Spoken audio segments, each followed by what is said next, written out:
Уважаеми колеги и гости,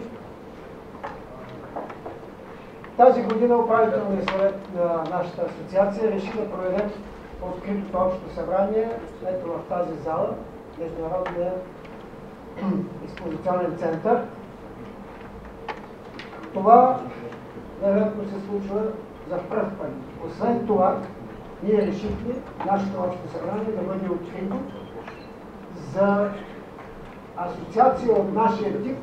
Вероятно това е извънредно, може да се каже, решение било, но аз мисля, че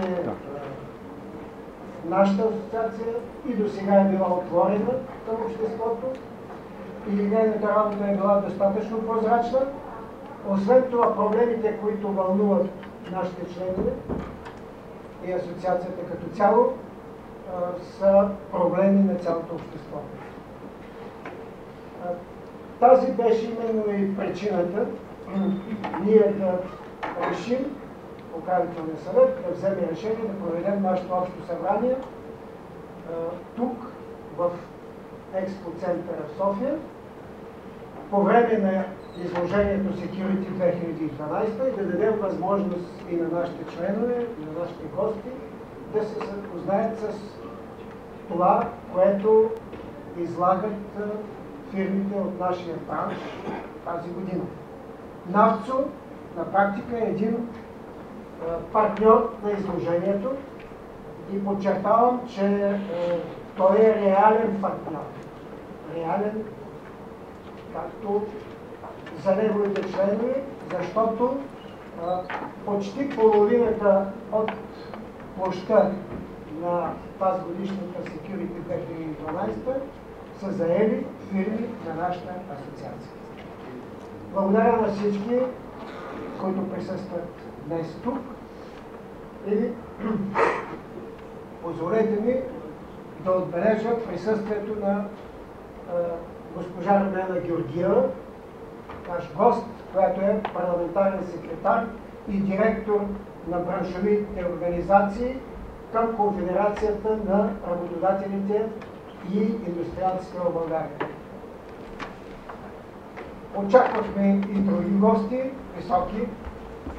За съжаление още не се пристигли, но се надявам, че те ще се присъединят в последствие към нашата работа. Така, настоящото наше общо събрание на Сдружението е свикано от управителния съвет съгласно член 15 от неговия устав. Към настоящия момент членовете на НАВЦО са 43. 38 от тях са редовни, 3 асоциирани и 2 са почетни членове. Припомням, че с право на глас в общото събрание имат право само тези, които са редовни членове и тези, които са издължили редовно членския си внос до края на 2011 година. Така че, съгласно устава на НАВЦО, право на глас днес имат 34 членове.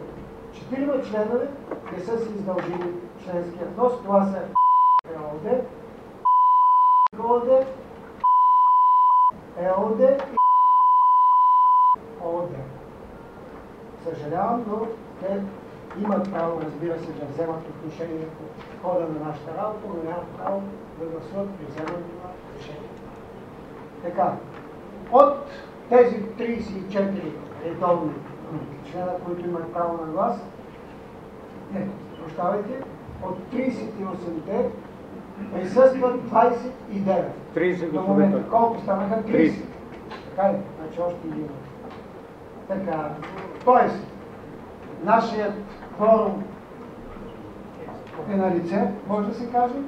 Имаме правомощията да вземаме законни решения, които да станат решения за изпълнение от нашата асоциация. Така. Съгласно член 16 от нашия устав, алинея 2, Заседанието се ръководи от председателя на управителния съвет. Аз предлагам за протоколчик, да протоколира нашите изказвания, сътрудника на нашата асоциация, госпожа Рени Павлова. Имате ли някакви други предложения? Няма. Ако сте съгласни, моля да гласувате. Против? Не виждам. Благодаря. Така, за съжаление тази зала не е сформирана така, че да стоим всички на една кръгла маса и с това да подчертаваме нашата равнопоставеност.